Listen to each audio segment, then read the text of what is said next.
So you're thinking of buying a home in Texas? Then you're going to want to watch this video. It covers everything you'll need to know start to finish, from hiring an agent to finding the home, to writing the offer, all the way to the closing table. So make sure to watch until the end. My name is Michael. I own a local real estate brokerage here in the Dallas area. And if you're looking to buy in the Dallas area, whether it's next week or next year, I'd love to connect. Call, text, or shoot me an email. All that info is in the description below. Okay, step one, this should be obvious. It's finding your agent. Don't go reading articles on Google. Don't scroll for hours on Zillow. Don't even get pre-approved until you've hired an agent. Let your agent set your expectations and do the work of finding the home for you. The internet is full of terrible and misleading information. Your agent should be an expert in their market and should know the best answers to any questions you're going to have. And it should also be someone that you trust. So how do you find a good agent? The best way is to ask your homeowner friends who they used and what their experience was like. Some questions you can ask when interviewing agents are: how many homes have you sold, and how many homes have you sold in the last year? You might be surprised to know the average agent only sells between 2 to 8 homes a year. Don't assume that just because someone is licensed to be an agent that they've ever even sold a home.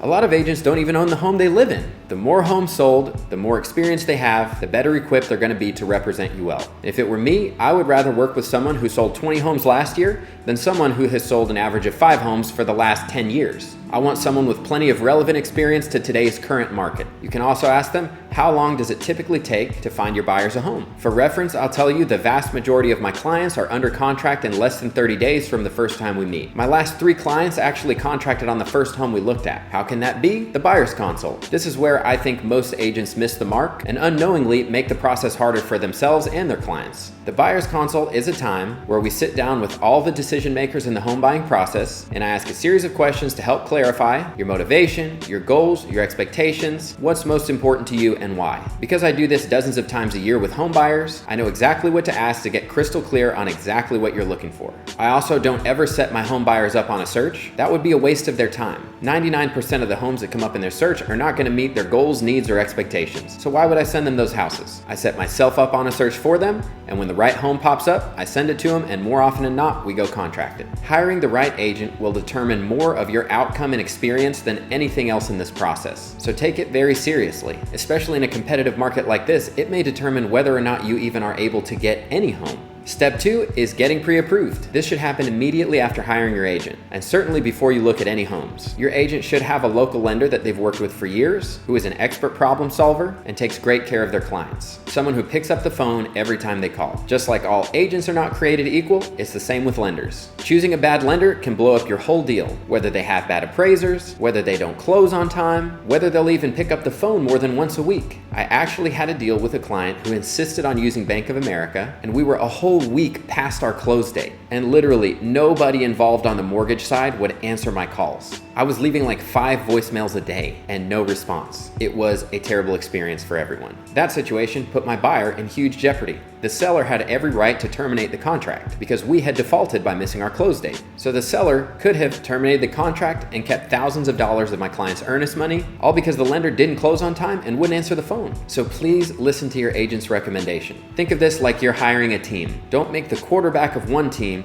work with the receiver of another team that you or the quarterback have never even met. Why would you risk that? Let your quarterback bring his all-star receiver. Step 3, this is the contract. Okay, so now you found a great agent who found you a great home, who connected you with a great lender, and now it's time to make the offer. What are the major things you need to know about this contract? The main components to be aware of are option fee and option period, inspections and repair negotiations, earnest money, title policy, and close date. So option fee and option period. The option period is exactly how it sounds. You are telling the seller, I will pay you X amount of dollars for the option to terminate this contract for any reason within X amount of days. Now remember, all terms of the contract are negotiable, but a typical option fee can be anywhere from $30 to $50 per day that you're asking for. And this varies greatly depending on how competitive your situation is. If there are no other offers and you're in a slower market and you're in a lower price point, then maybe you could try something like $150 for 7 days of option period. And again, what you're paying is the right to back out of this contract for any reason for the next 7 days. Now in the middle of COVID, when everything was multiple offers, I received some offers on my listings and they were like $1,000 for a 3-day option period.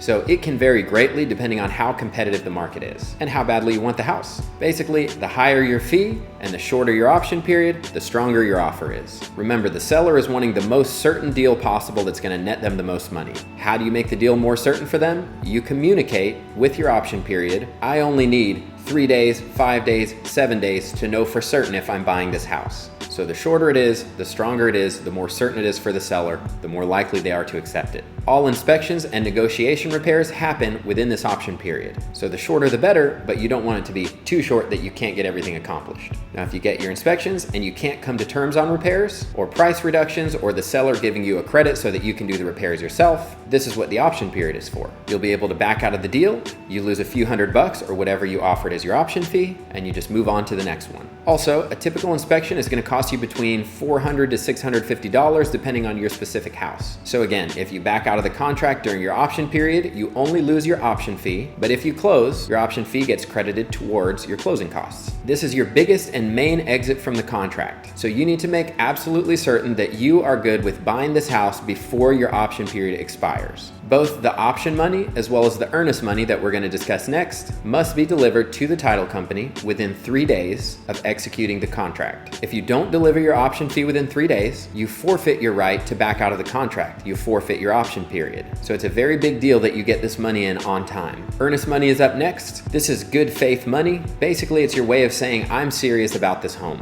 Typically, this would be about 1% of the sales price. So on a $500,000 home, you would deposit $5,000 as earnest money with the title company. And this as well is something in a very competitive situation you may want to offer more than 1% to show that you have a lot of cash and you're very serious. The only way you lose your earnest money is if you break your end of the contract. So for example, you're a week out from closing, you have no more legal exits from the contract, but you just wake up and decide you don't want to buy this house anymore. If you default by backing out of the contract, the seller has the right to keep your earnest money as liquidated damages for wasting their time and not honoring your end of the deal. And of course, if you do close on the house, then your earnest money gets credited towards your closing costs. Up next is the title policy, and more important, who pays for it? The title policy is an insurance essentially guaranteeing that you're going to own the home free and clear. So for example, if 10 years down the road, some estranged relative of the seller shows up and says they actually had some ownership in the property and the relative wasn't allowed to sell it to you and it's actually their home and now you owe them money, then the title company that insured you will go to court, pay a settlement, whatever needs to be done to ensure that you remain the owner of this home with no issues. That's the insurance. Now in a typical non-competitive transaction, the seller customarily pays for the title policy. The idea is that the burden is on them to prove that they own this house free and clear and can sell it to you. But in a multiple offer situation, buyers often pay for the title policy, and that's because it's pretty expensive.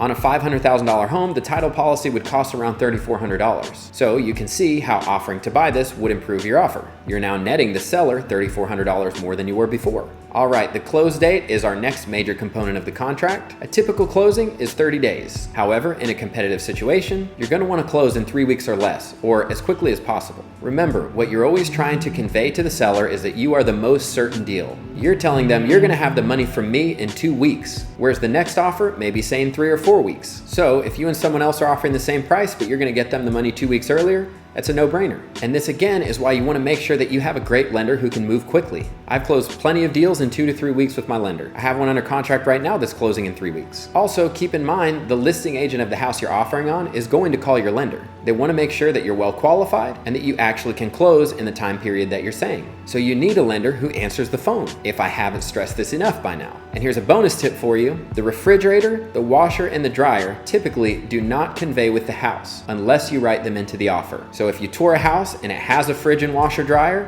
those do not stay unless you put them in the contract. All right, now we're moving on to closing time. Your offer's been accepted, you've negotiated all the repairs, you're out of your option period. From here until closing, you're just going to be talking to the lender a lot and sending them a ton of documents. They're going to be asking you for docs for weeks, and they'll probably ask you for the same docs more than once, and it'll probably frustrate you, but that's just what happens. So lots of sending docs, and then at least 3 days before your close date, they'll send you your initial closing disclosure. This is just roughly outlining your final closing costs. It's not exact, but it'll be pretty close. And then at this point, you schedule your final walkthrough and your closing appointment. So the morning of closing, or maybe the day before if you're busy, you'll go through the house, do a final walkthrough, make sure all repairs were done, make sure the house is still standing and nothing has been broken. This is the last look you get at the house before you go and put up all the money for it. So please never skip your final walkthrough. If everything looks good, you go to title, you sign your docs, you bring your closing funds, then the lender sends over your loan funds, and once all the documents have been signed and all the money has hit title's bank account, the transaction is considered closed and funded. And at that point, you get the keys, the house is yours. And trust me, it's a lot easier than you think. I've had so many first-time home buyers tell me that if they would have known it was so easy, they would have bought sooner.